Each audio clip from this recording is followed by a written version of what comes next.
compañero Ricardo Lobito Rodríguez Sá. La verdad es que un honor, un gusto estar con tantos compañeros y compañeras tan queridos. Y a ver, cuando el Lobito lo matan, estamos atravesando uno de los peores momentos en la Argentina, de los peores momentos en la Argentina y en el mundo. Por un lado, como dijo Graciela, caía la Unión Soviética y por lo tanto arrastraba prácticamente no solo los países socialistas, sino gran parte de los movimientos de liberación, de los movimientos revolucionarios en la Argentina y en nuestra América y en el mundo. Y eso trae como consecuencia lo que pasa en las derrotas masivas, es decir, compañeros que se mantienen muy firmes en sus principios y compañeros que directamente se pasan con armas y bagajes al campo del enemigo. Eso ocurría y ocurría masivamente. Y una cantidad muy grande de compañeras y compañeros que se iban desilusionados a sus casas, directamente se iban a sus casas. Y muchos siguen en sus casas, muy valiosos. Estarán nosotros, independientemente de que sean compañeros de nuestra edad, estará en nosotros tratar de recuperar a esas compañeras y compañeros. No hay otra manera, está en nosotros, está en la lucha, porque muchos de esos compañeros están esperándonos. ¿Qué es lo que pasaba en el peronismo? En el peronismo subía Menem y por lo tanto subía un sector del peronismo que respondía a las clases dominantes, a la oligarquía y al imperialismo. Un sector que había sido beneficiado a partir del golpe del 76 o de antes del golpe, de los decretos, como dijo Graciela. Ella fue presa del gobierno peronista, igual que yo, igual que los compañeros que estamos acá, casi todos, muchos de los compañeros que están acá, que han sido presos, fueron presos del gobierno peronista. El gobierno peronista ya había decretado nuestra persecución, había designado a los comandantes que después dieron el golpe, y esa lucha de clases de 20 años en el peronismo había terminado a favor de los sectores del peronismo que abrazaban la política del capitalismo, del imperialismo, de las oligarquías. Eso sigue hasta hoy. Ese peronismo que pervivió a partir del golpe del 76 es el mismo, independientemente de la pertenencia generacional. Pero cuando matan a Lobito, en 1991, era un momento bizarro, porque cabía la posibilidad, estaba la posibilidad real de que pudiéramos recrear el movimiento revolucionario, de que pudiéramos recrearlo, no sé si con la identidad peronista ya, pero había un fuerte embate.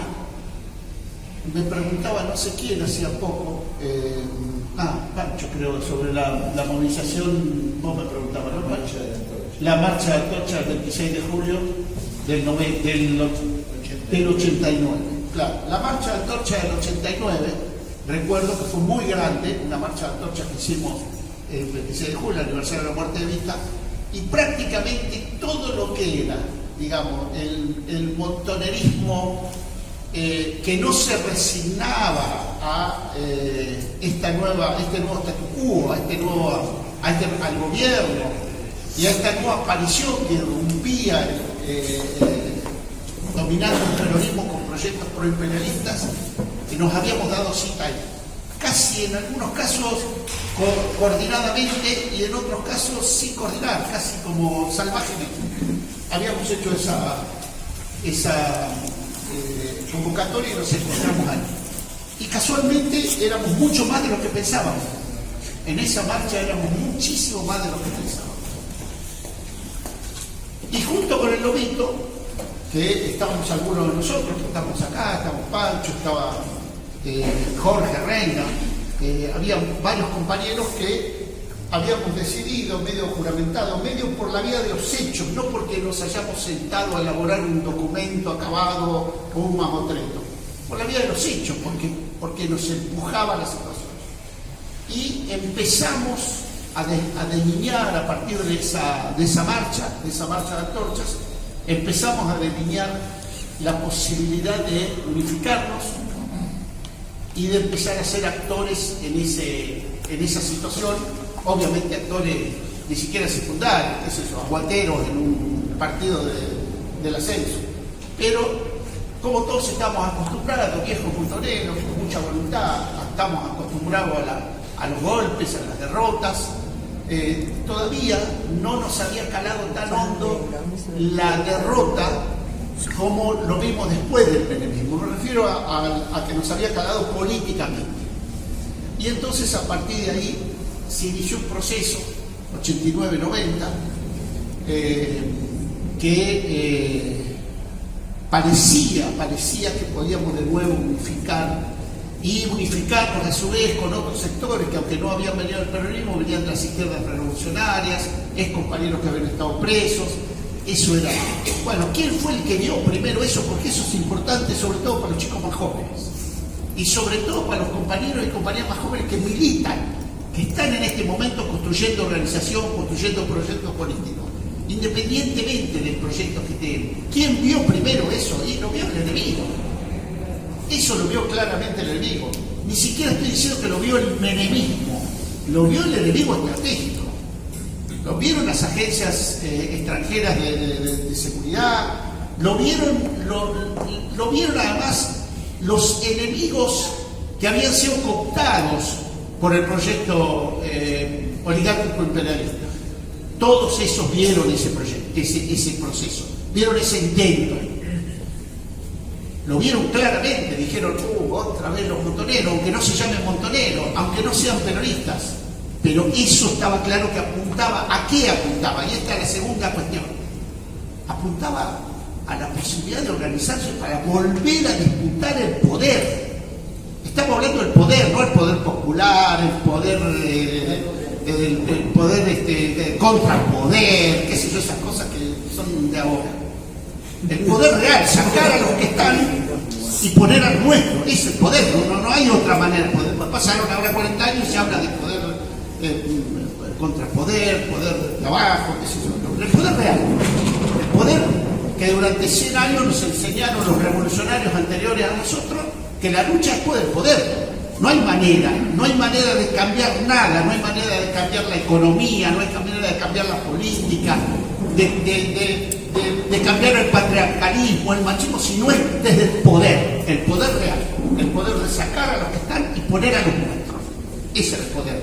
Y eso, la mayoría de los compañeros que encabezaban ese proceso a partir del 89, lo tenían claro, como lo teníamos claro a los 15 o 16 años, cuando todos entrábamos a militar, cuando empezamos a militar en los montoneros o en el R.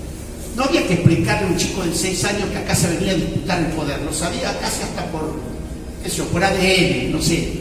Bueno, eran otros tiempos, ¿no? Las cosas cambian, dijo Michael Corbett. Entonces, ese proceso los enemigos lo vieron claramente. Y entonces, ¿a quién golpearon? ¿Dónde fueron a golpear claramente? ¿Dónde fueron a decir, bueno, vamos a descabezar? ¿Desde dónde descabezaron este proceso? Bueno, golpearon al tipo que era indiscutible. Golpearon al tipo que era indiscutible. Algunos eran más discutibles porque por ahí eran más refalosos, otros eran más locos, más troscos. ¿Cómo le vamos a dar? ¿Cómo vamos a ir atrás de esto? Que eran más... Pero el lobito nos sintetizaba a todos. El lobito tenía una particularidad que no teníamos individualmente algunos de nosotros. Tenía la locura de algunos, ¿no? La locura de algunos, siempre se dice esto. La locura de algunos, la reflexión de otros. No le pidamos al lobito que sea un cuadro de la teoría marxista. No era eso. El lobito ni no lo quiso ser nunca eso. Pero era un tipo que intuía dos cosas: la posibilidad de establecer acuerdos concretos, específicos. No esa unidad intelectual que a veces nos meten, donde nos podemos poner de acuerdo en la política y después no nos podemos de acuerdo ni cómo armar un merendero en un barrio. No, el lobito tenía esa particularidad, la intuición de la política y el poder en la cabeza.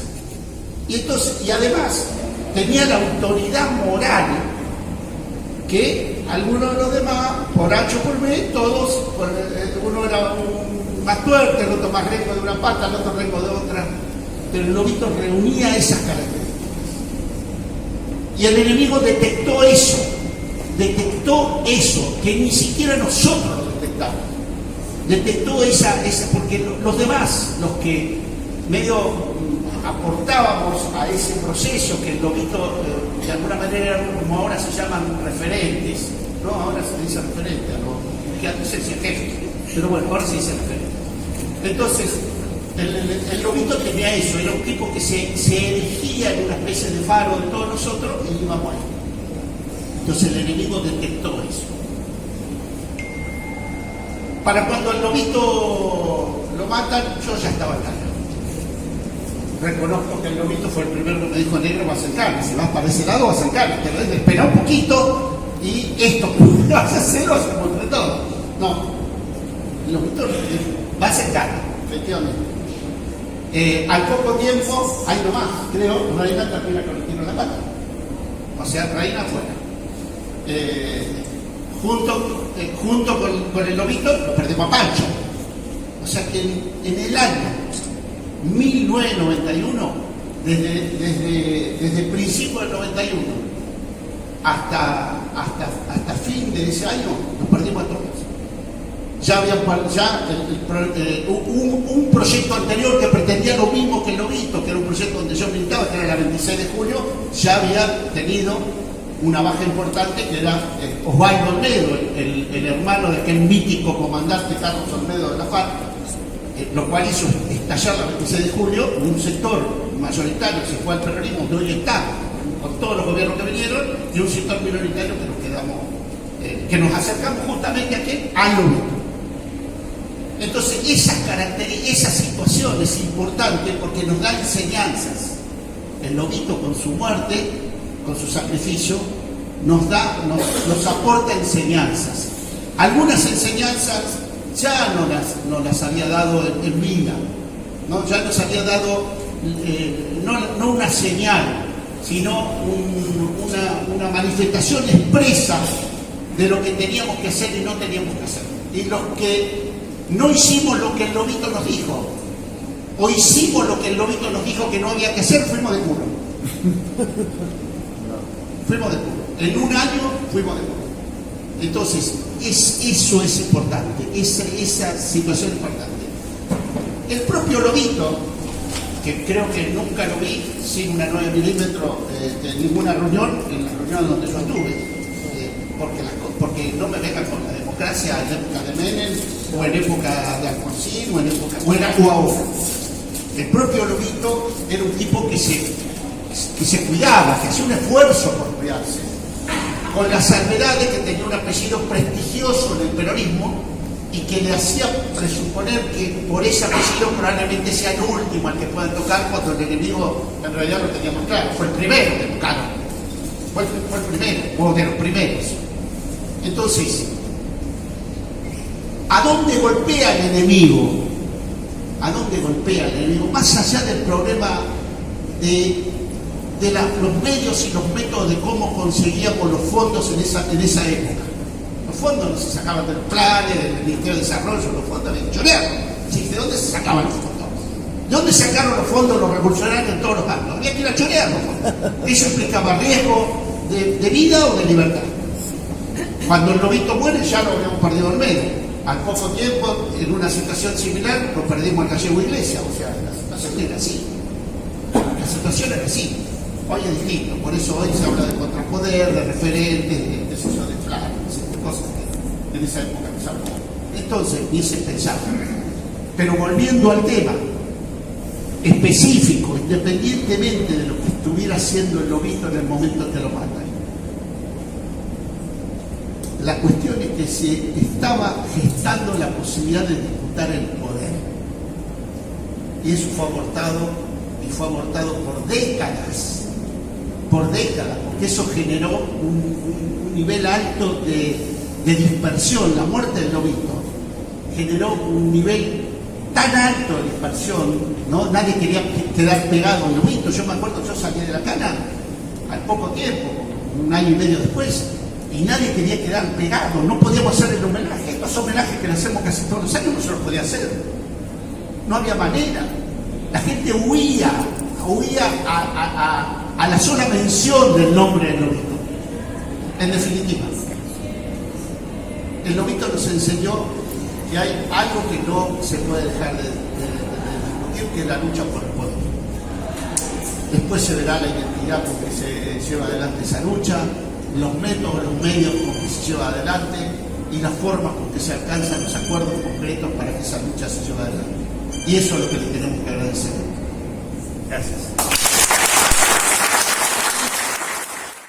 Lo primero que queremos decir desde acá, desde la Mutual, esta Mutual fue conseguida y concebida por lo que nunca deberíamos haber olvidado, que fue la unidad entre compañeros que veníamos del PRT, y de Montoneros.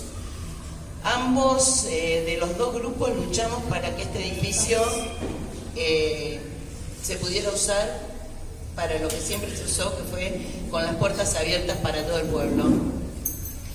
Y así lo conseguimos. Trabajamos juntos, todo el mundo, con mucho esfuerzo, para conseguirlo primero y después para sostenerlo. El 19 de julio pasado cumplimos 24 años aquí de resistencia, junto con un sinnúmero de organizaciones que se fueron acá gestando, formando. Acá fue la primera reunión del bloque piquetero en el 4º piso, y así se fueron gestando los sindicatos también más combativos, y tiene una historia de lucha muy importante y de resistencia también. Y yo creo que eso también nos marca el camino de algo que nunca deberíamos haber dejado de hacer, que es de pelear por la unidad. Yo pienso que uno de los principales motivos por el cual nos vencieron fue que nos faltó todavía un trecho importante como para estar unidos. Y estábamos en eso, en el 75, cuando se nos vino la noche. Estábamos, los compañeros de Montoneros y las compañeras leían junto con nosotros los materiales que tanto eran del peronismo revolucionario como del marxismo-leninismo, y habíamos iniciado un camino que fue truncado y que fue nuevamente unido adentro de las cárceles, pero ya, digamos, en camino a la derrota. Y también es importante saber que todas las cosas que fueron pasando durante el transcurso de tantos años también forman parte de la derrota, porque la derrota fundamental fue de adentro hacia afuera, no fue de afuera hacia adentro, fue de adentro hacia afuera. Y hoy tenemos un cúmulo enorme de diferentes situaciones con compañeros y compañeras que se han alejado muchísimo de lo que fue nuestro camino, de lo que nos unió, de lo que alumbró nuestra juventud, de lo que nos llevó a arrojarnos con toda la militancia, sin importarnos ni un segundo si poníamos en riesgo nuestra vida o nuestra libertad, y a pesar de que nos están dando terriblemente mazazos todos los días, seguimos reivindicando la política que en ese momento consideramos que era la justa, que era la guerra revolucionaria, ¿verdad? Entonces, esa derrota que algunos de nosotros caracterizamos que fue de adentro hacia afuera, es precisamente porque no logramos organizar la derrota, no logramos organizarnos en la disparada, nos dispersamos absolutamente, y yo creo que eso fue como una especie de caída de fichas de dominó una tras la otra, porque todos los días era ya no las muertes y las desapariciones que sabíamos que todos los días adentro de las cárceles nos avisaban que ocurrían afuera. Yo soy presa del 75, del peronismo, de Isabel Perón. Isabel Perón me firmó a mí a disposición del Poder Ejecutivo Nacional, por lo cual, imagínense, el gobierno peronista que nos metía en cana. Así que asistimos desde adentro de las cárceles a lo que después fue el golpe militar, y todos los días nos caían compañeros, compañeras, familiares, etcétera, etcétera, padres, hijos, hermanos, y lo que ustedes se puedan imaginar. ¿Para qué voy a abundar? Le hablo más que nada a los jóvenes, porque el resto de todos los viejos y las viejas lo sabemos perfectamente, ¿no? Recién estaba hablando con Marcelo Parrilli, que fue uno de los que cuando ni bien salía en libertad, me agarró de la mano y me fue a ayudar a sacar los DNI, porque todavía estaba la dictadura militar y ningún abogado se podía acercar.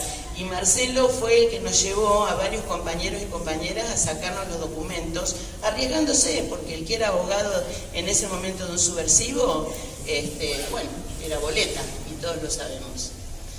Entonces, estamos nosotros muy agradecidos, políticamente es un honor para nosotros que hoy vengamos acá a homenajear a un compañero montonero como el Lobito, que fue montonero y murió como montonero, y eso es muy importante, porque en ningún momento, a pesar de toda esta derrota, a pesar del bajón que era encontrarnos todos los días con cosas que ya no existían, con la Unión Soviética que no estaba, no sabíamos si Cuba iba a resistir, una cosa realmente muy dolorosa y terrible políticamente e ideológicamente.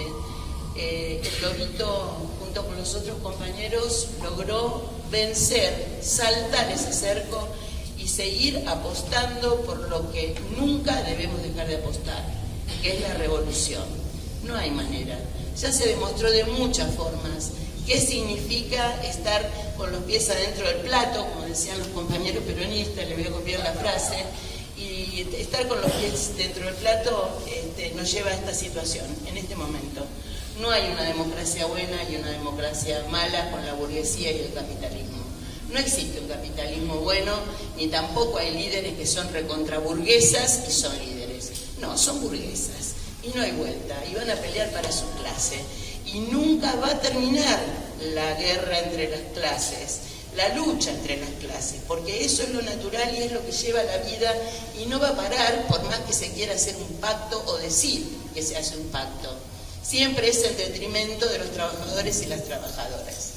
Entonces yo, en nombre de la Mutual Sentimiento, saludo que estemos todos acá y todas reunidas y reunidos en función de recordar lo que verdaderamente importa, que son los compañeros y las compañeras que han apostado hasta último momento por la convicción que en general todos los que estamos aquí presentes tenemos. Y quiero cerrar con una frase que decía nuestro secretario general y comandante Roby Santucho, que dice: muchas expresiones políticas arrastran su existencia en la búsqueda de un gobierno burgués liberal que les permita vivir legalmente en el régimen capitalista, usufructuando el nombre y el prestigio del socialismo y del progresismo que otros pueblos construyen a costa de su sangre y sacrificio. Luego, como maná del cielo, vendrá el tránsito pacífico al estado de bienestar del pueblo todo. Esta concepción desconoce la naturaleza del imperialismo, que necesita de la guerra contrarrevolucionaria para prolongar unos años más su agonía histórica. Supone además la existencia de una burguesía dispuesta a ceder gratuitamente sus privilegios. Creo que esta frase es lo que hoy nos debería estar alumbrando para seguir un camino que, basta de discusiones, tiene que ser de lucha. Muchas gracias. Recuerdo una de las primeras veces que nos juntamos o que nos vimos allá yo creo que fue por el 89-90, que hicieron una reunión convocada por el Lobito y lo que Pancho también, pero convocada por el Lobito para nosotros en una oficina de la calle Uruguay, creo que era, y ahí estaba el Negro, estaba Santa María, estaba Reina, estábamos nosotros, y la reunión la convocó el Lobito por mucho de lo que decía el Negro, ¿no? Porque él tenía la voluntad y tenía también la capacidad de convocarnos a todos y de plantearnos actuar unitariamente. No nos pusimos muy de acuerdo entre todos y no terminamos actuando muy unitariamente entre todos en este momento, pero sí, el que tenía esa autoridad y el que tenía esa voluntad para hacerlo era precisamente el Lobito. Después lo fui conociendo más, nos fuimos cruzando más en esos caminos de lo que era la resistencia contra el menemismo en aquella época. Y bueno, y tengo el recuerdo de él, de una persona con mucha tranquilidad, con mucha bonomía, con mucha, tal vez con pachorra, así tranquilo, con una actitud muy, muy propia de él, muy característica. También recuerdo perfectamente la noticia de su asesinato y de todos los rumores y todas las versiones encontradas que se dieron alrededor de eso. Recuerdo bien, por ejemplo, una discusión en algún encuentro nacional de la Correpi, los primeros encuentros nacionales de la Correpi, donde se hacía una mesa, una comisión de discusión de la represión política, ¿no? La persecución política y la represión política. Y entonces estábamos, hay varios compañeros, y estaban los que plantearon, que el lobito que estaba desarmado, pobre, y había sido asesinado, etcétera, etcétera, etcétera. Y recuerdo que se dio una fuerte discusión, que nosotros dimos una fuerte discusión, porque entendíamos que era una falta de respeto para un revolucionario que los demás podían no coincidir con el camino y con las decisiones que él tomaba, pero que se merecía el mayor de los respetos. Y él no era de ninguna manera una víctima, y él, hasta donde nosotros sabemos, no estaba de ninguna manera desarmado, como decía el negro. Eso era infrecuente, digamos, en él como en varios de nosotros en aquella época. Y no merecía el escarnio de que vinieran los bien intencionados a decir que él era una víctima, que había sido asesinado brutalmente, etcétera, etcétera. El lobito era un revolucionario que cayó como revolucionario. Y eso es indiscutible. Y eso no se lo puede quitar y nadie puede intentar quitárselo. Nosotros no creo que tenemos que venir acá a hacer esa reafirmación, porque el lobito, además, representó un camino, como otros representaban otro. El otro camino era el que perfectamente simboliza a los Kirchner, el camino de ir a esconderse, a meterse en las cuevas del PJ, del pejotismo, a trepar por las cuevas del pejotismo, con un único resultado posible, que es administrar el sistema de saqueo, de explotación y de miseria que vivimos. Porque ese es el camino que lleva. La idea, muchos empiezan, tal vez, estoy diciendo mucho, no, nosotros vamos a cambiar y dentro vamos a... No. El camino del lobito, el camino de los que fuimos derrotados en la resistencia contra el menemismo, porque fuimos derrotados, ese es el camino de los revolucionarios. El otro camino es el que nos llevó a donde estamos. El camino del lobito no nos llevaba. En el camino del lobito no se fracasa. En el camino del lobito se cae derrotado. Y el lobito cayó derrotado como caímos derrotados contra el menemismo. Y es un honor poder decir. Nosotros enfrentamos sabiendo, el lobito miraba hacia el futuro, como todos nosotros, y lo que veía en ese futuro, y por eso tomó el camino que tomó, y por eso cayó como cayó, era este futuro de mierda. Y sabía que el menemismo estaba poniendo otro clavo en el ataúd de los trabajadores y del pueblo argentino que ya había hecho la dictadura, y sabía que este era el futuro. Y contra eso se levantaba. Y contra eso peleó. En esa época, que recordamos, yo creo que el lobito y el gallego Iglesias posiblemente son un símbolo, son los que simbolizan la resistencia contra el enemigo. En esa época, como bien decía el negro, cayó el lobito, hubo compañeros como Reina que cayeron heridos, compañeros que fuimos presos. Yo recuerdo perfectamente de discusiones, de casi peleas arrompadas, porque hubo quien en algunas reuniones de la izquierda se atrevió a levantar el dedo y a decir que el negro era un delincuente porque estaba preso por robar y por lo que fuera que estaba. Pero lo decía de manera que estaba de soldar la noble persona. Podemos reír porque podemos recordar con orgullo, con honor de haber peleado, aunque sea fugazmente, con el lobito, y tenemos que decir eso, ¿no? Tenemos que decir que el lobito es un símbolo de la unidad, de los revolucionarios que siempre buscó la unidad, que siempre trató de juntarnos, con la autoridad moral que tenía para hacerlo.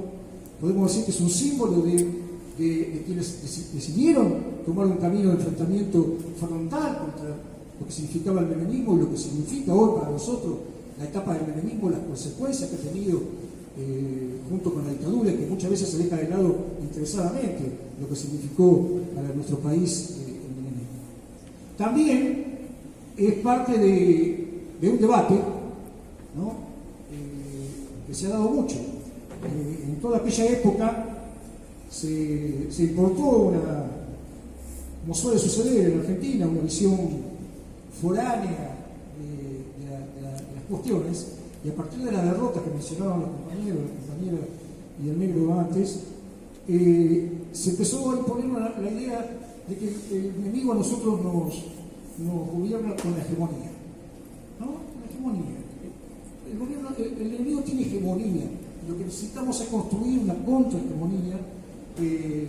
Bueno, nosotros tenemos que decir, en primer lugar, que esta es una democracia sangrienta. Nadie puede decir a esta altura del partido que esta no es una democracia sangrienta. No solo por la cantidad de muertos en las represiones del conflicto social, sino por la cantidad de muertos en todo tipo de represión y en todo tipo de violencia social, de la miseria y de todas las muertes que ha causado esta democracia en nuestro pueblo. Nosotros decimos también que la democracia, esa con la que nos corrían ya en el 89, en el 90, en el 91, y con la cual nos siguen corriendo, tiene un significado. Nosotros decíamos hace mucho tiempo, con las palabras, qué sé yo, significaban una cosa, se decía aquello de que democracia es la que hace lo que el pueblo, para el pueblo, ¿no? Lo que hace, la que gobierna para el pueblo. ¿Qué quiere decir eso? Nosotros decimos que la miseria no se vota. Que si se vota miseria no significa absolutamente nada. Que si se vota entrega no significa absolutamente nada. Que si se vota represión no significa absolutamente nada. Que si se vota saqueo a nuestros recursos naturales no significa absolutamente nada. No nos van a correr con una democracia que sirva, que vamos a una urna a meter votos para que nos saquen, para que nos exploten, para que maten a nuestros pibes, para que repriman a las comunidades originarias, de ninguna manera. Contra esa democracia, como revolucionarios, así es el camino que nos marcó en aquel momento el lobito, el camino que tomamos muchos, y que por supuesto seguiremos tomando. Vamos a usar todas las herramientas que tengamos a mano, porque la hegemonía es un chamullo. La violencia de este sistema se combate con la violencia del pueblo organizada, antes, ahora y siempre. Gracias, compañeros. Compañeras, compañeros, buenas noches.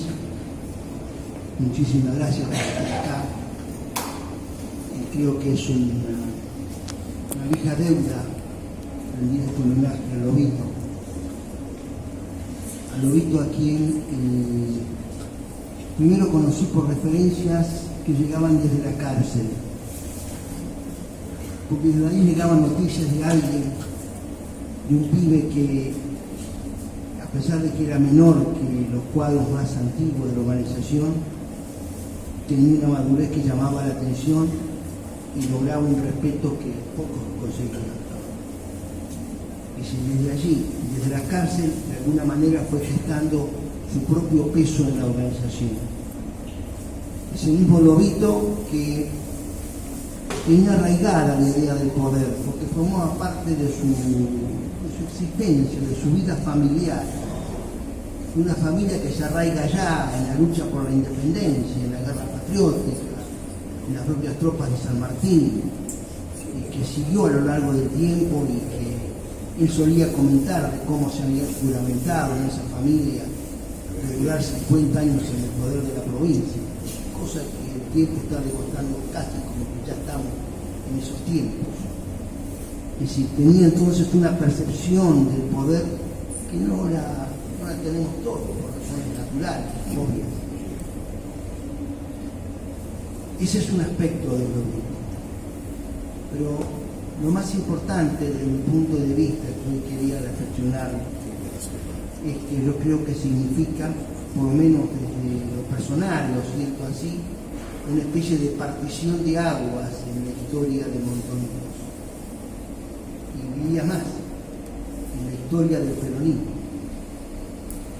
Yo creo que allí, yo coincido con lo que decía el negro recién al comienzo, pero quiero apuntar un poquito más.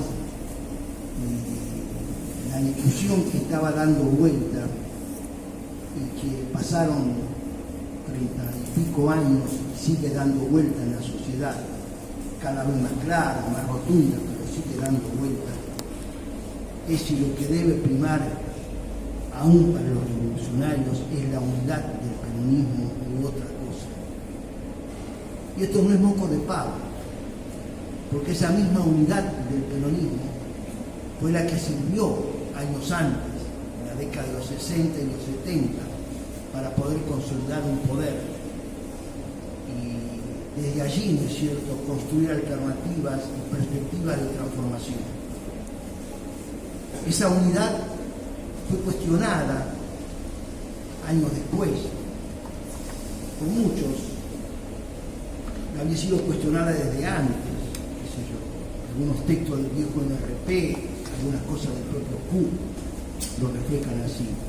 Pero de un modo masivo se puede decir que sectores importantes del peronismo la cuestionan a partir de 1975, cuando se produce, ¿cierto?, ya la entrega del gobierno de Isabel, las persecuciones, ya un peronismo que transitaba en escala descendente, sin límites en el tiempo y en el lugar que debía llegar. En su momento, las respuestas que se dieron era la idea que parecía lógica, que parecía suficiente, que era la idea de construir un nuevo tipo de peronismo. Eso está escrito en los años 69, 70, 71, 72, 73, 74.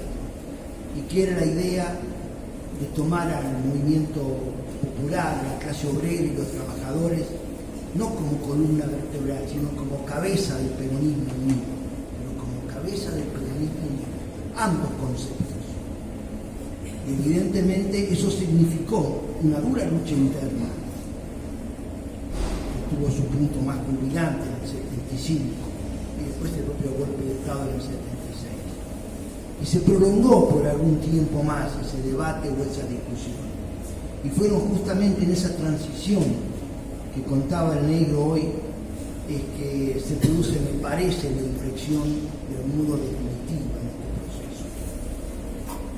Y yo pude discutir después muy seguido y muy a menudo, digamos, con el Lobito, durante un par de años, fue el compañero encargado de mantener vínculos entre los que estamos afuera del país, en un sitio fuera del país, y los que estaban adentro, en Perú, en México, etc.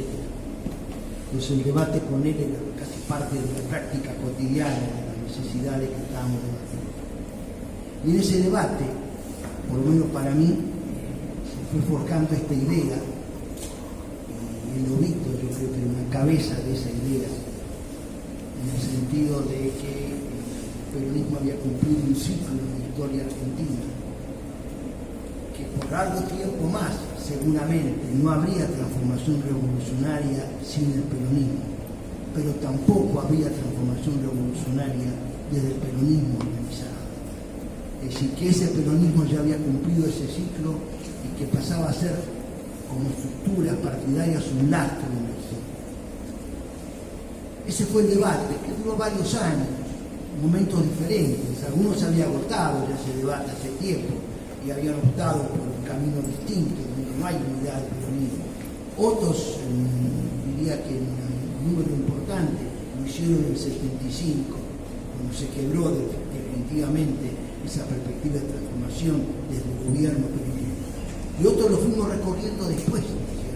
Ese proceso de negación de la unidad, de una unidad que atentaba contra las perspectivas de transformación revolucionaria. Si hoy en día miramos, sigue vigente en la sociedad, en una parte de la sociedad, ¿no es cierto?, uno lo puede ver en la televisión, en las consignas, en los discursos y demás, de la unidad del peronismo como bandera. Yo creo que es bueno que digamos, que reflexionemos sobre esto, en el sentido, en el valor negativo de esa idea, que ya no es así. Lo que pudo haber sido correcto, justo y necesario en la década de los 60 y los 70, ya dejó de serlo. Ya dejó de serlo y cada día de un modo más rotundo, más fiero, más fuerte, más represivo. Esta es una batalla que no está terminada.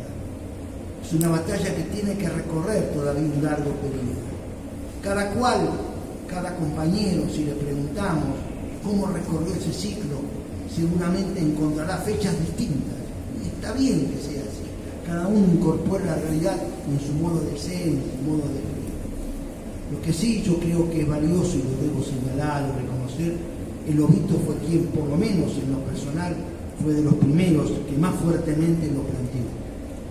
Y a partir de esa diferencia, ¿no es cierto?, es que yo creo que nace este profundo respeto personal, histórico, hacia un compañero que yo creo que no ha sido valorado en sus justos términos respecto de lo que significó en la historia montonera y en la historia del peronismo. Yo creo que eso es el valor desde mi punto de vista, ¿no es cierto?, junto a su sentido ético, a su sentido de la vida, a su sentido, lo que decía el negro, de cómo articular las cosas, de cómo no ir ni por los aires ni irse de boca, tratando de construir el futuro. Ese es el homenaje que yo siento como necesario para el Lobito. Un homenaje que, si por cierto lo hubiéramos podido escuchar posiblemente en la propia década de los 70, en la segunda mitad de los 70, es posible que la suerte hubiera sido distinta. No digo que hubiéramos transformado la realidad en una dirección opuesta a la que después tomó, pero sí posiblemente hubiéramos podido pagarla con menos costos personales y organizativos de lo que hubo que pagar. Entonces, cuando hoy le rendimos este homenaje al Lobito, yo les quiero recordar desde ese lugar, desde ese pensamiento, desde esa idea, y decir entonces que con luchadores como el Lobito, yo creo que tenemos asegurado, si construimos una realidad a su medida, ¿no es cierto?, tenemos asegurado que tendremos una patria liberada y un pueblo trabajador que también vivirá en libertad y por fuera, ¿no es cierto?, de todo sistema de explotación. Gracias, compañeros. Buenas noches, compañeras y compañeros. En principio quería hacer un saludo especial, en primera instancia, a los hijos del Lobito y a la hermana del Lobito que están aquí presentes. Por otro lado, también querría, Graciela en su presentación hizo una mención especial a una persona que yo también querría mencionar, que es Marcelo Parrilli, que fue abogado mío durante la cana que tuve, como fue mencionado anteriormente, y que Marcelo estuvo presente permanentemente en las distintas situaciones. Siempre fue, digamos, un abogado solidario, compañero, que hoy nos está acompañando en el homenaje al Lobito y que ha acompañado permanentemente las luchas desarrolladas más allá de sus acuerdos o desacuerdos políticos, porque ese es el otro tema, digamos. Seguramente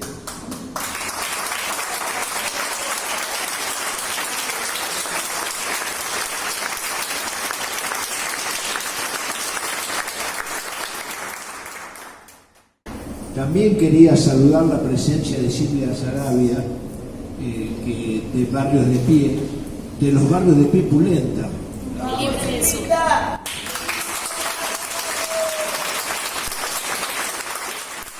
También del compañero Humberto Tumini, secretario general de los Barrios de Pie.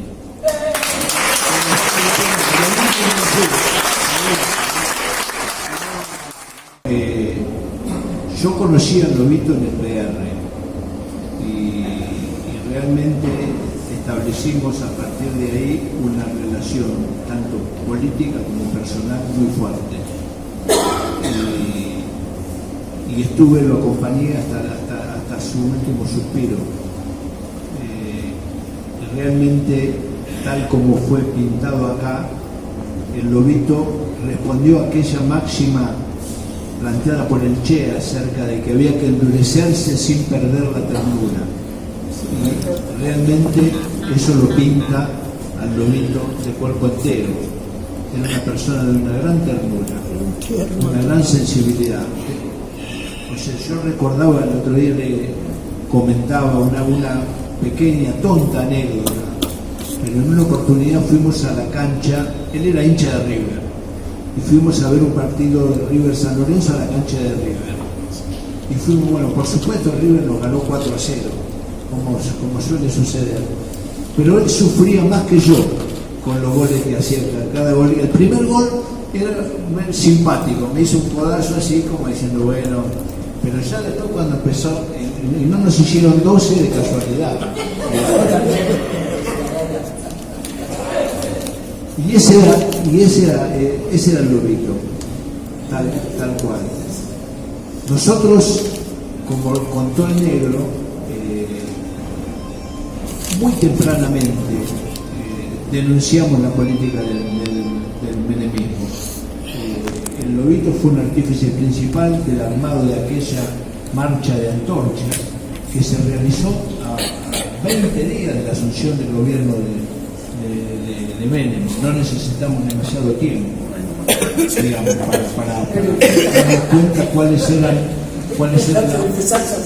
las políticas que se llevaban adelante. Por otro lado, después tuvimos el hit de las unidades básicas revolucionarias, que fue la organización que construimos junto con varios otros compañeros. Fue un afiche que sacamos que se llamaba El hijo de Cuca. O sea, que lo pegamos por una cantidad de lugares, pero éramos los que lo pegamos, éramos 5 o 6, sumados todas las voluntades, digamos, éramos una absoluta minoría. Pero de alguna manera, tal como decía el negro, de alguna manera quedaba de manifiesto, quedaba claro cuál era la voluntad política, cómo se señalaban las políticas que se estaban llevando adelante, y se lo hacía de una manera ocurrente, porque verdaderamente ese afiche Tiene que ver con la canción. claro, tenía que ver con una canción de moda, no me acuerdo, el Pocho la Pantera, creo que era, ¿no? Bien menudito, daba vuelta a la tortilla.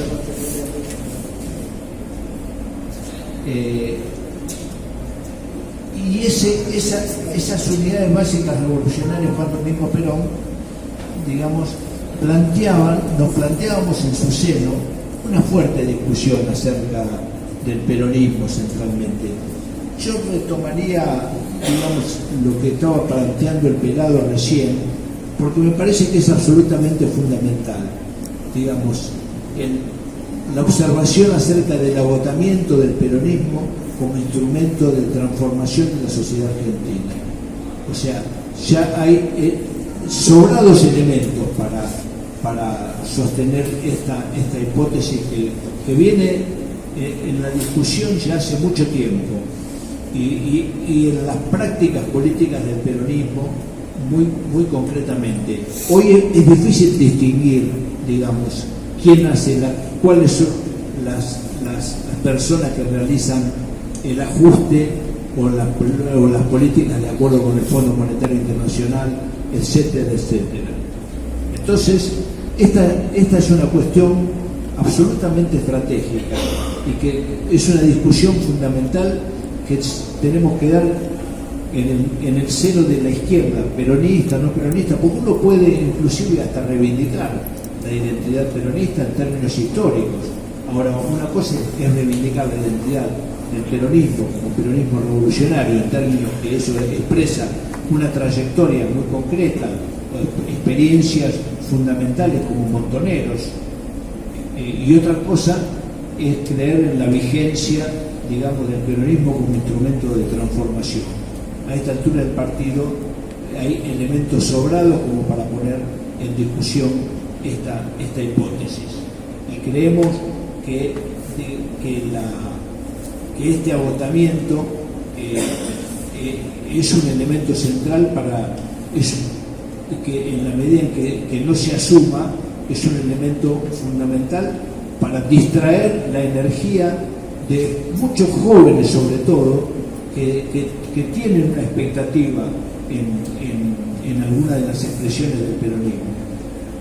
Y que inclusive uno lo puede ver en las redes sociales y demás discursos, o sea, que aparecen criticando fuertemente las políticas del gobierno, y el gobierno, digamos, profundiza cada vez más estas políticas de ajuste en un país que tiene 1 de cada 3 personas debajo de la línea de pobreza, en un país donde trabajar no es sinónimo de no ser pobre. Yo el otro día escuchaba lateralmente un discurso de Alfonsín en el 83, cuando asumió la presidencia, y planteó que se iba a construir un país digno de ser vivido. Entonces la pregunta, 40 años después, uno se pregunta, ¿este es un país digno de ser vivido? La respuesta me parece que no hace falta decirla.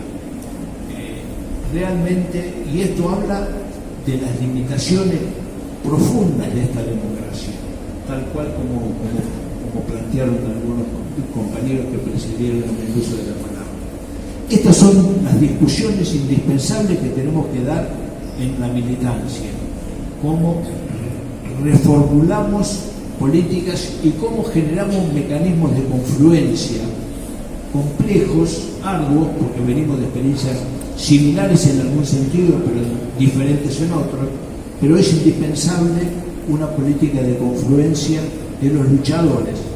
Así como yo recién decía un poco en broma, en los barrios de Pepulenta, de alguna manera decir, hoy las distintas expresiones que estamos luchando, que estamos resistiendo, nos encontramos en la calle, concretamente, más allá de las definiciones.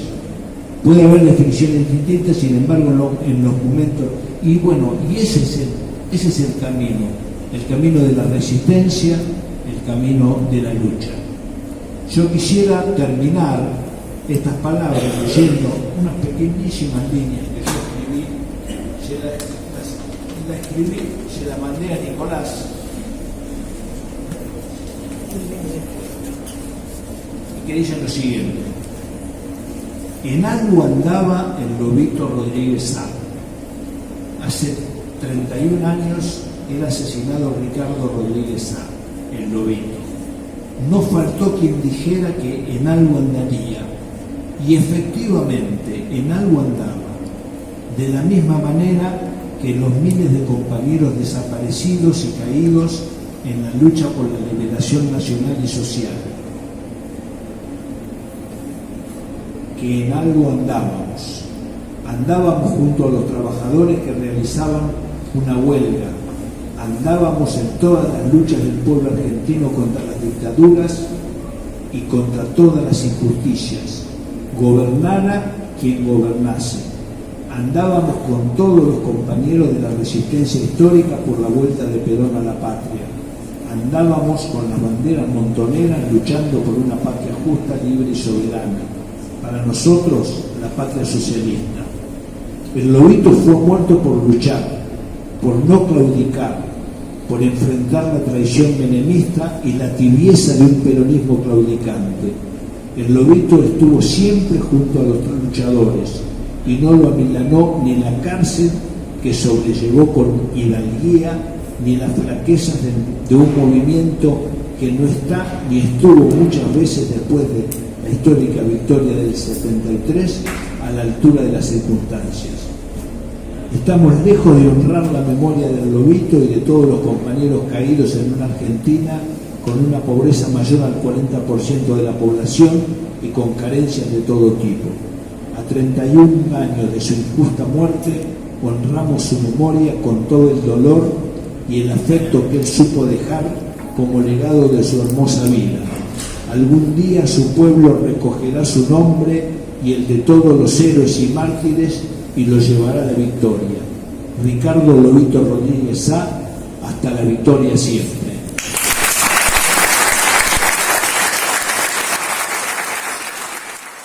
Compañero Ricardo Lobito Rodríguez Sá.